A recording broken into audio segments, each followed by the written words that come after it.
Hello दोस्तों, कैसे हो? आपका स्वागत है त्रिपान स्टडी सेंटर में। आज जो हम करने जा रहे हैं ज्योग्राफी के चैप्टर यानी ज्योग्राफी जो भूगोल है, ये अत्यंत महत्वपूर्ण चैप्टर होने वाला है क्योंकि इसमें हम भूगोल के विषय में बहुत ही विस्तार पूर्वक चर्चा करेंगे। चलिए देखते हैं हमारा आज टॉपिक क्या है।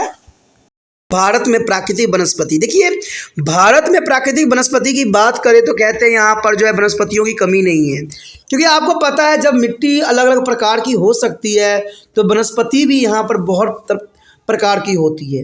इवन कि यहाँ पर जीव जंतु का भी डिफरेंस कैटेगरी देखने को मिलती है। तो ये काफ़ी महत्वपूर्ण यहाँ पर टॉपिक रहता है कि भारत में प्राकृतिक वनस्पति कैसी है। तो यहाँ पर देखा जाए तो प्राकृतिक को जो है डिफरेंट पार्टों में बांटा गया है और उसकी विशेषताओं को यहाँ पर उजागर भी किया गया है। तो इसी बात पे जो है हम आगे डिस्कस करने जा रहे हैं कि भारत में प्राकृतिक वनस्पति का क्या स्वरूप है और कौन से फॉरेस्ट जो है यहाँ पर महत्वपूर्ण है, और इसके बारे में विस्तार पूर्वक हम चर्चा करेंगे और जानने की कोशिश करेंगे। कहते हैं भारत में प्राकृतिक वनस्पति की बात करें तो कहते हैं पौधे की जातियों जैसे पेड़ों, झाड़ियाँ, घासें, बेलों, लताओं आदि के समूह हैं जो किसी विशिष्ट पर्यावरण में एक दूसरे के सहचर्य में विकसित हो रहे होते हैं, यानी एक दूसरे के साथ देते हुए ये लोग जो होते हैं आगे बढ़ रहे होते हैं। कहते हैं प्राकृतिक वनस्पति कहलाते हैं, क्योंकि ये लोग देखिए प्राकृतिक वनस्पति का मतलब ये होता है कि जिसमें इंसानों का कोई हस्तक्षेप न हो और ये नेचुरल रूप से जो है ग्रोथ करे, तो उसे प्राकृतिक वनस्पति का नाम दिया जाता है। और प्राकृतिक वनस्पति ऐसे होते हैं जिसमें कोई भी मानव प्रतिक्रियाएं नहीं होती है, ये नेचुरल रूप से जो है विकास करते हैं। और इसके विपरीत वन से तरपते पेड़ों और झाड़ियों से युक्त एक विस्तृत भाग से है जिसका हमारे लिए आर्थिक महत्व भी होता है। अब यहाँ पर आर्थिक महत्व की बात किया जाए तो आपको पता है कि पेड़ पौधों से जो है इकोनॉमिकल अर्थव्यवस्था पे काफ़ी प्रभाव पड़ता है, क्योंकि पेड़ पौधे इतने महंगे बिकते हैं कि लोग जो है इसको बहुत ही आसानी से काट भी डालते हैं, इसलिए आर्थिक महत्व भी इसका बहुत काफ़ी बन जाता है। और इस प्रकार प्राकृतिक वनस्पति की तुलना में वन का अर्थ भिन्न होती है। देखिए, एक प्राकृतिक वनस्पति होती है और एक वन होता है, तो दोनों का अर्थ अलग ही यहाँ पर लिया जा सकता है। कहते हैं भारत में जलवायु दशाओं की विभिन्नताओं के परिणाम स्वरूप देश के विभिन्न भागों में अनेक प्रकार की प्राकृतिक वनस्पति पाई जाती है। जैसे कि हमने पहले भी बता चुका हूँ मैं कि भारत में जलवायु की दशाएं जो है भिन्न है, और कहते हैं यहाँ पर मृदाओं की भी जो है विभिन्नता देखी जा सकती है।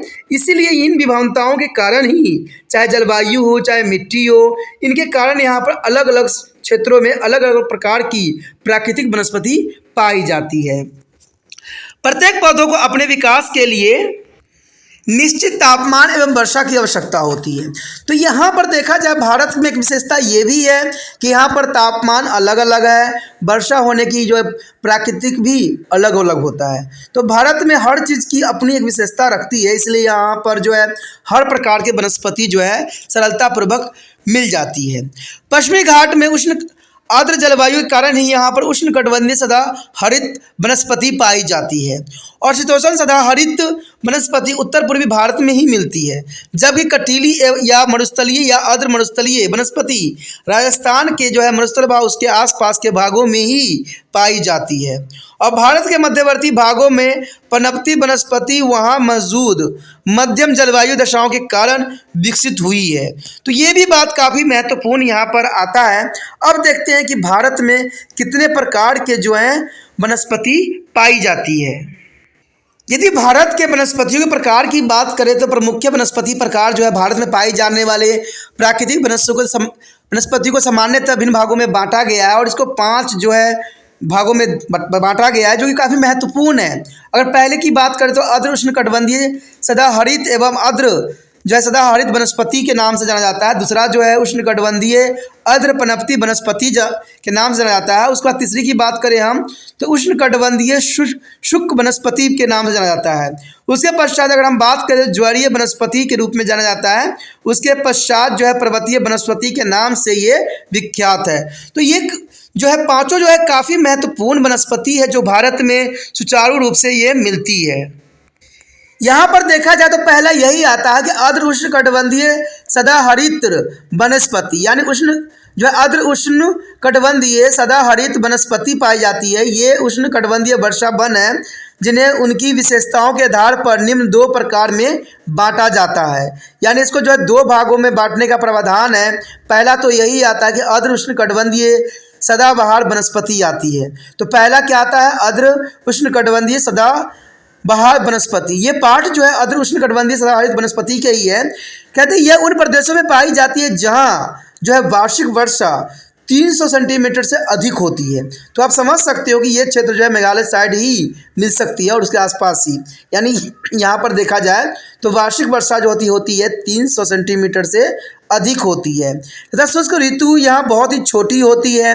पश्चिम घाट के दक्षिण भागों केरल व कर्नाटक तथा अधिक आर्द्र उत्तर पूर्वी पहाड़ियों में इस प्रकार की वनस्पति पाई जाती है। तो ये काफ़ी महत्वपूर्ण है और यह जो है विषमवर्तीय वनस्पति से मिलती जुलती ही नजर आती है। यह वनस्पति अत्यधिक कटाई से नष्ट प्राय हो गई है। देखा जाए तो वही बात है कि मानव प्रतिक्रियाओं के कारण जो है ये वनस्पति की कटाई हो गई है और ये जो है बिल्कुल ही खत्म नष्ट हो गए हैं। और इस प्रकार की वनस्पति की प्रमुख विशेषता इस प्रकार होती है जो कि नीचे दिखाया गया है। पहली विशेषता की बात करें तो कहते हैं ये वन जो होते हैं काफ़ी घने होते हैं, यानी ये वन जो होते हैं काफ़ी घने होते हैं तथा ये लंबे सदाहरित पेड़ों से युक्त होते हैं और पेड़ों की लंबाई अक्सर 60 मीटर या इससे भी अधिक होती है। दूसरी बात करें, प्रति इकाई क्षेत्रफल पर जो है पौधों की जातियाँ इतनी अधिक है कि उनका जो है वाणिज्यिक उपयोग नहीं हो पाता है, यानी देखा जाए तो व्यापार के रूप में इसका उपयोग नहीं हो पाता है। कहते मेहगानी, सिकोना, बांस व ताड़ इन वनों में पाए जाने वाले खास पेड़ हैं और पेड़ों के नीचे झाड़ियाँ, बेलें, लताएं आदि का सघन मोटा जाल पाया जाता है और घास प्रायः जो है इसमें अनुपस्थित होते हैं, यानी यहाँ पर घास देखने को नहीं मिलता है। अगर अगली पॉइंट की बात करें तो कहते हैं इन पेड़ों की लकड़ी अधिक कठोर व भारी होते हैं। अंततः इन्हें काटने व लाने से जाने में अधिक परिश्रम करना पड़ता है, यानी ये पेड़ की लकड़ियाँ अधिक कठोर एवं भारी होती हैं, अतः इन्हें यहाँ से वहाँ पहुँचाने में बहुत ही परिश्रम और पैसे की जो है नष्ट होती है। उसके पश्चात आता है हमारे समक्ष आर्द्र उष्णकटिबंधीय आर्द्र सदाहरित वनस्पति। तो ये भी काफ़ी महत्वपूर्ण है। कहते हैं आर्द्र सदाहरित वनस्पति तथा आर्द्र शीतोष्ण पनपती वनस्पति के मध्यवर्ती भागों में ये पाई जाती है और इस प्रकार की वनस्पति जो है मेघालय, पठार, सह्याद्री एवं अंडमान और निकोबार द्वीप समूह में मिलती है। और यह वनस्पति जो है 250 सेंटीमीटर से 300 सेंटीमीटर पर जो है वार्षिक वर्षा वाले क्षेत्रों तक ही सीमित होते हैं और इनकी प्रमुख विशेषता कुछ इस प्रकार से दर्शाई गई है। तो इसकी पहली विशेषता तो यही है कि यह वनस्पति आर्द्र सदाहरित वनों से कम घनी होती है, यानी काफ़ी घनी नहीं होती है, बहुत कम घनी होती है। इन वनों की लकड़ी जो है दानेदार अच्छी किस्म की होती है। कहते रोज बोर्ड और एनी तथा तेलासर सह्याद्री के वनों के प्रमुख वृक्ष है। चंपा, जून तथा गुड़जन असम तथा मेघालय तथा आइसरवुड, एबोनी, एमलैंड अन्य प्रदेशों के प्रमुख वृक्ष के रूप में जाना जाता है। स्थानीय कृषि एवं अत्यधिक शोषण से इन वनों का अधिक हर्ष हुआ है, तो ये इसमें कोई दो राय नहीं। मनुष्य गतिविधियों के कारण जो है इस वनों का जो है नाश हुआ है और नष्ट हो गया है ये वन। उसके पश्चात हमारे समक्ष है आर्द्र उष्णकटिबंधीय पनपती वनस्पति। देखिए आर्द्र उष्णकटिबंधीय पनपती वनस्पति का भी अपना एक विशेष स्थान है। कहते हैं यह भारत के सबसे विस्तृत वनस्पति पेटी है, यानी बहुत ही फैली हुई ये वनस्पति पेटी है। इस प्रकार की वनस्पति जो है 100 सेंटीमीटर से 200 सेंटीमीटर वार्षिक वर्षा वाले क्षेत्रों में ये पाई जाती है और इसमें सह्याद्री, प्रायद्वीपीय पठार के उत्तरी पूर्वी भाग, शिवालिक में हिमालय, प्रायद्वीप पहाड़ी, भामर तराई के क्षेत्र शामिल है। और इस प्रकार की वनस्पति की प्रमुख विशेषता कुछ इस प्रकार से देखी जा सकती है। विशेषताओं के अंतर्गत देखिए तो कहते हैं पहला तो यही आता है कि पनपती वनस्पति क्षेत्र में वृक्ष वर्ष भर में एक बार शुष्क ऋतु में अपनी पत्तियां गिरा देती है, जो कि काफ़ी महत्वपूर्ण बात है। पनपती वनस्पति क्षेत्र में वृक्ष जो है वर्ष में एक बार जो है शुष्क ऋतु में अपनी पत्तियां गिरा देती है और ये पत्तियां कवि मानने में महत्वपूर्ण होती है क्योंकि इससे जो है पौधों को खाद के रूप में वो सरगल जाती है। तो इसलिए इन क्षेत्रों में जो है काफ़ी हद तक पेड़ पौधे देखने को मिल जाते हैं और ये खास तौर पर जो है मानसूनी वनस्पति है जिसमें जो है वर्षकीय महत्व के पेड़ों को किस्म सदा हरित वनों से अधिक पाई जाती है। यानी देखा जाए तो वर्जनिक महत्व काफ़ी इस पौधों का होता है। इसमें अगर हम देखें तो बहुत महत्वपूर्ण पेड़ पौधे आते हैं। इसमें सागवान, साल, चंदन, शीशम, बेत तथा बांस इस वनों के प्रमुख वृक्ष हैं। तो नाम से ही आपको समझ गए होंगे कि ये जो है वन काफ़ी महत्वपूर्ण है। उन सभी के लिए जो वर्जनिक करते हैं।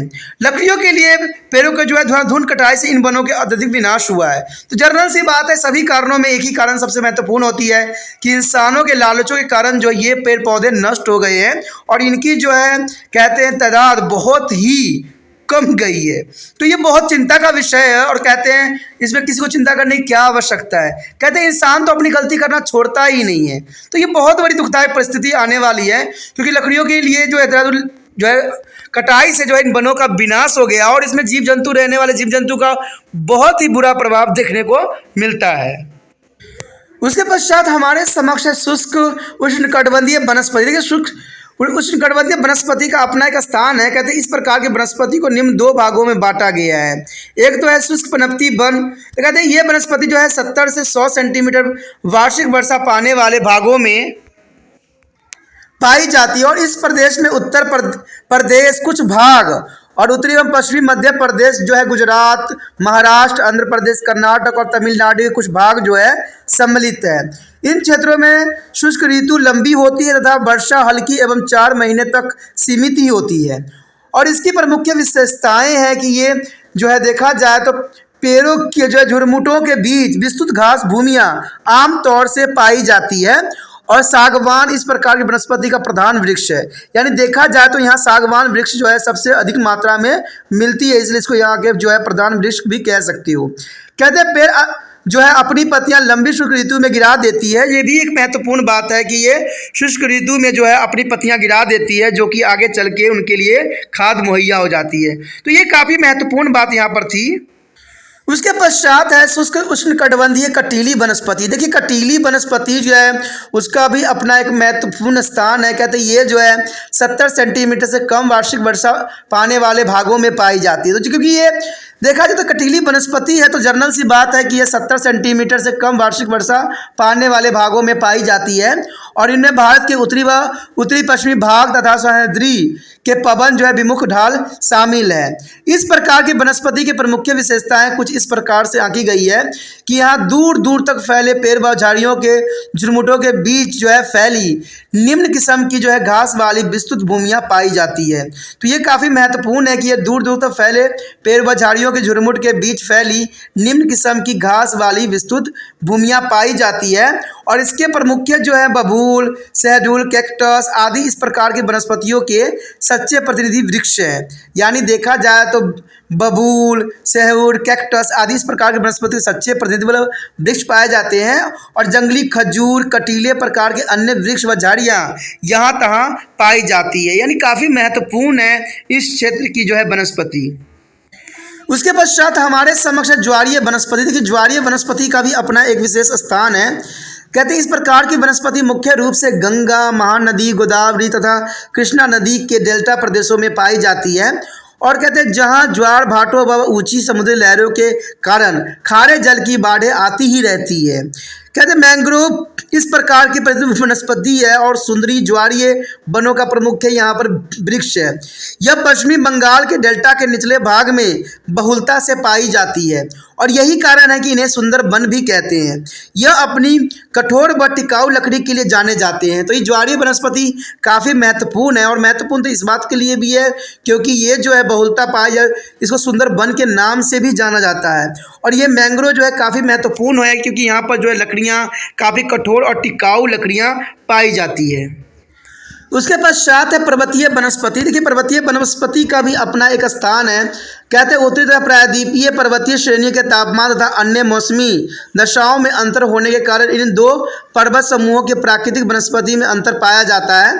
अंततः पर्वतीय वनस्पति को दो भागों में जो है प्रायद्वीपीय पठार की पर्वत वनस्पति तथा हिमालय श्रेणियों की पर्वत वनस्पति के रूप में बांटा जा सकता है। तो पर्वतीय वनस्पति का भी अपना एक स्थान है और कहते हैं इसकी भी एक कुछ महत्वपूर्ण बातें हैं। कहते हैं प्रायद्वीपीय पठार की पर्वतीय वनस्पति जो है काफ़ी महत्वपूर्ण है। कहते हैं पठारी प्रदेश को जो है अधिक ऊंचाई वाले क्षेत्रों में चाहे नीलगिरी हो, अन्नामलाई हो, पलानी पहाड़ी, पश्चिमी घाट में महाबलेश्वरम, सतपुड़ा तथा मैकास पहाड़ी शामिल है।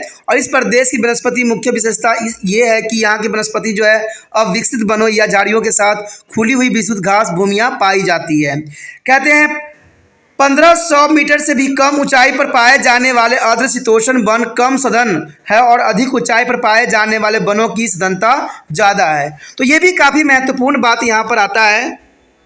कहते हैं अगले पॉइंट पे अगर हम नज़र करें तो कहते हैं इन वनों में पेड़ों के नीचे वनस्पति का जाल पाया जाता है और जिसमें परपोषी पौधे और कई बारीक पत्तियां वाले जो है पौधे प्रमुख होते हैं। कहते हैं मैंग्रीलिया लैरस एवं सामान्य वृक्ष पाए जाते हैं इन क्षेत्रों में और सिनकोना यूकैक्टस के वृक्ष जो है विदेशों से लाकर लगाए गए होते हैं। तो ये काफ़ी महत्वपूर्ण बात यहाँ पर आता है।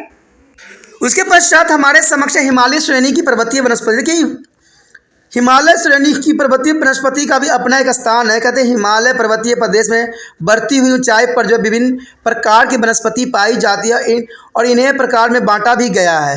कहते हैं अर्ध उष्णकटिबंधीय पर्वतीय वन जो है शिवालिक श्रेणी के प्रदीपित क्षेत्र भावर तथा तराई क्षेत्रों में जो है 1000 मीटर की ऊंचाई तक पाए जाते हैं और हम इन वनों के बारे में पहले ही पढ़ चुके हैं। कहते हैं अगर दूसरी बात पर ध्यान दें तो कहते हैं अर्धशीतोष्ण कटिबंधीय सदाहरित वन जो है 1000 से 3000 मीटर की ऊंचाई के मध्यवर्ती क्षेत्रों में ये पाई जाती है और इन वनों की महत्वपूर्ण विशेषताएं कुछ इस प्रकार है। कहते हैं कि विशेषता के अंतर्गत देखें तो ये वने जो है बहुत घने वन लंबे पेड़ों से युक्त होते हैं, यानी यहाँ पर लंबे लंबे जो है वृक्ष पेड़ पौधे मिलते हैं। कहते हैं चेस्टनट तथा ओके जो है पूर्वी हिमालय प्रदेश के प्रधान वृक्ष है, यानी चेस्टनट तथा ओका पूर्वी हिमालय प्रदेश के प्रधान वृक्ष है, महत्वपूर्ण वृक्ष है। जबकि चीड़ और पाइन पश्चिमी हिमालय प्रदेश में प्रधानता से पाए जाने वाले वृक्ष हैं। प्रधानता का अर्थ यहाँ पर यही होता है कि ये पौधे जो है बहुत अधिक मात्रा में यहाँ पर पाए जाते हैं। कहते हैं साल निम्न ऊंचाई वाले क्षेत्रों का महत्वपूर्ण वृक्ष है, यानी साल जो है निम्न ऊंचाई वाले क्षेत्रों का महत्वपूर्ण वृक्ष है। देवदार सिल्वर फर तथा फूल जो है 2000 से 3000 मीटर के मध्यवर्ती भागों के प्रधान वृक्ष के रूप में जाना जाता है और इन ऊंचाइयों पर पाए जाने वाले वन कम ऊंचाई के वाले वनों की तुलना में कम घने होते हैं। तो ये भी बहुत काफ़ी महत्वपूर्ण है कि ये पेड़ पौधे जो है कम घने हैं, लेकिन स्थानीय व्यक्तियों के लिए इन वनों का आर्थिक महत्व अधिक होता है क्योंकि इससे इनका जीवन यापन हर संभव सफल होती है। उसके पश्चात देखिए शुष्क शीतोष्ण वनस्पति इस पर्वतीय प्रदेशों के अधिक ऊंचाई वाले पहाड़ी ढालों पर पाई जाती है। यहाँ तापमान कम तथा वर्षा 70 से 100 सेंटीमीटर होती है और इस वनस्पति की महत्वपूर्ण विशेषता कुछ इस प्रकार है। कहते हैं यह वनस्पति जो है भूमध्य सागरीय वनस्पति से मिलती जुलती है, यानी यह वनस्पति जो है भूमध्य सागरीय वनस्पति से मिलती जुलती है। जंगली जो है जैतून और बबूल जो है कठोर व मोटी साबना घास के साथ उगे प्रमुख वृक्ष है। कहीं कहीं ओका देवदार के वृक्ष भी पाए जाते हैं जो कि काफ़ी महत्वपूर्ण है। कहते हैं अगर हम अगले पॉइंट की बात करें तो कहते हैं अल्पाइन वनस्पति जो है 3000 से 4000 मीटर की ऊंचाई के मध्य पाई जाती है और इन वनों की प्रमुख विशेषताओं के अंतर्गत देखें तो ये जो है कम घने वन है, यानी ये बहुत ही कम घना है, यानी घनत्व इसमें बहुत ही कम है। कहते हैं अगर देखा जाए दूसरी विशेषता की ओर तो कहते हैं सिल्वर फर जो है जूनिफर बर्च पाइन अराई रेडानाडाउन तथा अन्य इन वनों के प्रमुख वृक्ष हैं। ये सभी वृक्ष आकार में बहुत छोटे होते हैं। अल्पाइन चरगाह इससे अभी अधिक ऊंचाई वाले भागों में मिलते हैं। कहते हैं हिम रेखा की ओर बढ़ने पर जो है पेड़ों की ऊंचाई क्रमशः कम होती जाती है, जो कि काफ़ी महत्वपूर्ण है। महत्वपूर्ण यहाँ पर मैप भी है जिसमें सारे पार्ट को आप भारत में देख सकते हो कि किस क्षेत्र में इसकी कितनी विषमताएं पाई जाती है, जो कि बहुत काफ़ी महत्वपूर्ण ये मैप है। तो देखा जाए भारत प्राकृतिक वनस्पति का यह मैप दर्शाया गया है जो कि बहुत काफ़ी महत्वपूर्ण है। पहला नंबर हिमालय वनस्पति है। तो हिमालय वनस्पति तो आपको पता ही है कि हिमालय क्षेत्र में ही नज़र आएंगे, जैसे जम्मू और कश्मीर के साइड, ठीक है, हिमाचल के साइड, तो आप देख सकते हो कि हिमाचल के साइड ही ये दर्शाया गया है। उसके पश्चात जो है उष्णकटिबंधीय पनपती वन। अगर उष्णकटिबंधीय पनपती वन की बात करें तो कहते हैं पूरे भारत में इसी की प्रधानता है, चाहे वो उत्तर प्रदेश हो, चाहे बिहार हो, चाहे कर्नाटका साइड हो, चाहे कन्याकुमारी साइड हो, हर क्षेत्र में आप देख सकते हो कि ये जो है उष्णकटिबंधीय पनपती वन का ही प्रधानता है। अगर अगली बात करें शुष्क उष्णकटिबंधीय वनस्पति तो ये क्षेत्र जो है राजस्थान के साइड ही आएगा, जैसे कि दर्शाया भी गया और आप देख सकते हो गुजरात के साइड भी इसका जो है मुख्य प्रधानता है और भारत के सेंट्रल पार्ट में भी इसकी प्रधानता देखने को मिल रहा है। उसके बाद जो है ज्वारीय वनस्पति, देखिए ज्वारीय वनस्पति जो है कलकाटा के साइड दिख रहा है, तो ये भी महत्वपूर्ण है। अगर उष्णकटिबंधीय सदाहरित वन की बात करें तो ये मुख्यतः आपको जो है नज़र आ सकता है मेघालय के क्षेत्रों में दिख सकता है आपको, और बाकी जो है केरल, महाराष्ट्र के साथ इसकी प्रधानता रहती है। तो ये मैप भी बहुत कुछ कहता है और बहुत कुछ समझाने के लिए पर्याप्त है। तो अगर आपको मैप का कोई भी क्वेश्चन आता है तो इसके अंतर्गत आप बहुत ही आसानी से सॉल्यूशन कर सकते हो, जैसे कि यहाँ पर दर्शाया भी गया है। अब हम देखते हैं कुछ महत्वपूर्ण जो है निष्कर्षण। तो देखिए, सारी बातों कि अगर हम निष्कर्ष के रूप में देखें तो ये आपके लिए बहुत महत्वपूर्ण रहता है, जिसको आपको नोट कर लेना चाहिए। तो हमने जो अब तक पढ़ा है जाना है उसमें यही बात आया है कि प्राकृतिक वनस्पति से तलपते पौधे की जातियों के समूह से है जो किसी विशिष्ट पर्यावरण में एक दूसरे के सहचार्य में विकसित हुए हैं। कहते हैं विभिन्न प्रदेशों की वनस्पति पर तापमान एवं वर्षा का स्पष्ट प्रभाव देखने को मिल जाता है। प्राकृतिक वनस्पति पेटियों में जो है अर्ध उष्णकटिबंधीय सदाहरित, अर्ध उष्णकटिबंधीय पनपती वन, शुष्क पनपती वन, ज्वारीय तथा पर्वतीय वनस्पति जो ऊंचाइयों के अनुसार उष्णकटिबंधीय वनस्पति से लेकर जो अल्पाइन वनस्पति तक के वनस्पतियों को जो हुए हैं और शामिल भी हैं। तो ये काफ़ी महत्वपूर्ण यहाँ पर पॉइंट था, जिसको आपको अपने कॉपी पे जो है लिख लेना चाहिए, क्योंकि एग्जाम के टाइम यही पॉइंट आपके लिए वरदान सिद्ध हो सकता है। ठीक है दोस्तों, इसी के साथ हमारा एक चैप्टर भी खत्म हो जाता है जो कि काफ़ी महत्वपूर्ण था। हमने हर एक बात पे, हर एक पहलू पे विस्तार पूर्वक चर्चा किया। अगर आपको ये वीडियो अच्छा लगा, अगर आप तिरपान स्टडी सेंटर का हेल्प करना चाहते हो तो इतना ही करना है कि इस वीडियो को शेयर करना है, और शेयर करने के लिए आपको इतना अधिक तकलीफ उठाने की आवश्यकता नहीं है। सिर्फ इतना करना है कि आपका जो उंगली है वहाँ पर शेयर, जो यूट्यूब पे आप देख रहे हो तो वहाँ पर शेयर का बटन होगा, उसको दबाइए और इस कॉपी को, जो लिंक को कॉपी करके व्हाट्सएप स्टेटस पे लगा दीजिए। व्हाट्सएप स्टेटस पे लगाने से ये होगा कि जो बच्चे आपके कॉन्टैक्ट में होंगे ये वीडियो उनको अवश्य प्राप्त हो जाएगा। ठीक है, अगर वो वीडियो इनको अच्छा लगता है तो देखेंगे, नहीं लगता है नहीं देखेंगे। कहते हैं किसी को ज़बरदस्ती का यहाँ सवाल नहीं उठता है, जहाँ से समझ में आता है वही चीज़ करना चाहिए, यही एक महत्वपूर्ण बात रहती है। अगर आपको इसमें कुछ खामियां दिखी है, कुछ बातें आप बताना चाहते हो तो कमेंट भी ज़रूर कीजिए, क्योंकि इससे जो होता है आपके लिए अच्छा से अच्छा और भी किया जा सकता है। क्योंकि तिरपान स्टडी सेंटर का एक ही उद्देश्य है कि बच्चों को अच्छे से समझ में आए, यही उद्देश्य लेके तिरपान स्टडी सेंटर आगे बढ़ रहा है। तो ये बहुत काफ़ी महत्वपूर्ण बात आपके लिए है कि इसमें आप कमेंट अगर लगता है कुछ करने लायक है तो उसको ज़रूर कीजिए। ठीक है, अगर पहली बार वीडियो देख रहे थे तो चैनल को सब्सक्राइब करके अपने मोबाइल में ज़रूर सेव कर लीजिए, क्योंकि अगर आपको तिरपान सेंटर अच्छा लगता है, समझ में आता है, अगर कोई टॉपिक अगर बाद में देखना चाहिएगा तो शायद अगर यूट्यूब पर रिसर्च कीजिएगा तो वो आपको दूर दूर तक नज़र ना आए। तो इसलिए जो है चैनल को सब्सक्राइब करने से ये होता है कि समय समय पर नोटिफिकेशन भी आपको प्राप्त होता रहता है। साथ में जो है आपको यहाँ पर दिख जाता है कि यहाँ पर जो होम पेज मिलता है जहाँ पर आपको सभी वीडियो नज़र भी आता है, और साथ में आपके लिए प्ले लिस्ट भी है जहाँ टॉपिक के रिगार्डिंग हर एक जो है सिलेबस आपको मिल जाता है। क्लास के अंतर्गत देखना चाहते हो तो इसका भी प्ले लिस्ट में जो प्रावधान है तो ये आपके लिए महत्वपूर्ण भी रहता है, क्योंकि तिरपान सेंटर 8 क्लास से लेके जो है MA तक के बच्चों के लिए अग्रसर है। तो इसको आज ही सेव कीजिए अपने मोबाइल में।